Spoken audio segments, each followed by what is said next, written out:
Mo ni mga Cubs nga aloe vera nga grabe kay yung tambok na gud siya mga Cubs. So kani siya mga Cubs medyo kailangan na po siya alaga kay nakuan man oh nalata. So kini nalata na siya siyang paka so meaning nanginahanglan na siya tamang pag-alagad. Okay, so butangan na po na natong vermicast or tayo sa manok para mas mutambok. Nagbutang po dahil kong uhot diri mga Cubs nga ni ba? Ikan sa kuan sa rice hull ba. So wa sa jay lubi pero okay ra. At least mabutangan.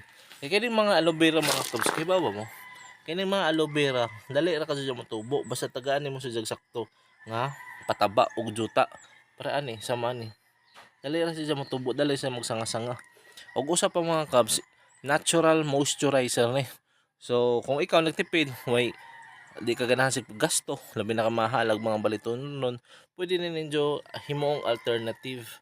Usa pa i-patch test muna kasi naiuban sensitive yung skin. So mag katul-katul. Pero sobra kaganda ni kay natural ba. So have a great day mga Cubs. Have a great day. Bye.